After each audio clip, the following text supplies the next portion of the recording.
Hey YouTube, the title of this video is Freedom Finger Trigger a Switch? And the short answer is no, and I'll demonstrate all this.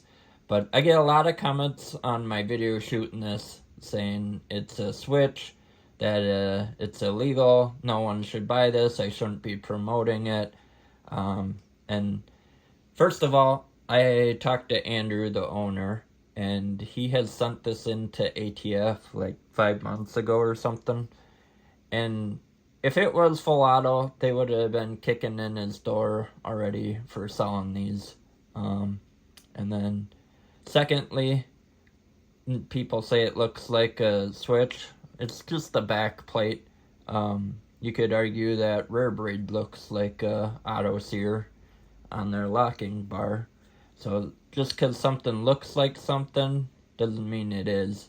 And then if you want me to compare this to a switch, I am a FFL SOT, and I will get one on the channel if I get 1,000 likes. But let's kind of demonstrate this. So when I first got this, I was holding the trigger back all the way, and it'd only go off one round. I ended up getting a 22-pound recoil spring, and that helped pull my finger forward. So it's kind of a learning curve, kind of like shooting a binary trigger if you ever shot one. So it will cycle, and it didn't go back into battery. So watch this. So you gotta let go of the trigger, goes back into battery, and you're able to pull it again. So you're able to pull it really fast. But and then I'll take this apart and I'll demonstrate this. Alright, we got this apart. So here's the trigger bar right here. So when you pull the trigger, it moves this back and forth. So when you pull the trigger, the slide will come back and it'll push it forward. And then it'll slide and you can pull it again. But it pushes the trigger bar forward. And this does not even look like a switch, because a switch, it'll be a blade and it'll be angled, because on the Glock right here, here's the trigger bar, and it's got to lift this up.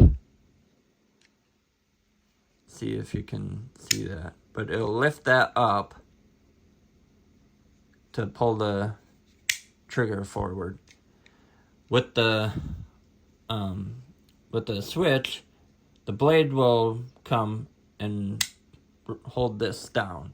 So it'll hold that down and it'll continue to fire. It'll cycle. This will not fit on any Glock. Here's a Glock 26. It will not fit on there. And here is a Glock 19. And it will not go on there. So this will not work on a Glock. So the Freedom Finger Trigger won't work with any Glock or any other firearm other than the M&P. And then I had a comment from a guy that said his FFL SOT said these are machine guns and not to buy them. Well, a lot of local firearm stores around me will not sell these, and they will not even work on your firearm if you have one of these. One guy locally said that he tried to get someone to install a Rare Breed, and they wouldn't. I'm the only one around that will work on force reset triggers, but and it comes down to money too. They don't want you buying force reset triggers. They want you to rent their machine guns. And another thing would be like insurance. They don't want to be liable.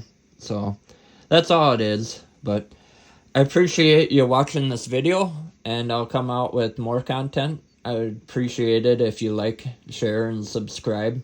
I mean, I got my own friends that don't even watch my videos or like it. I mean, it takes 2 seconds to support your friends, but it's not the way the world works anymore. But I really appreciate it. Thank you very much.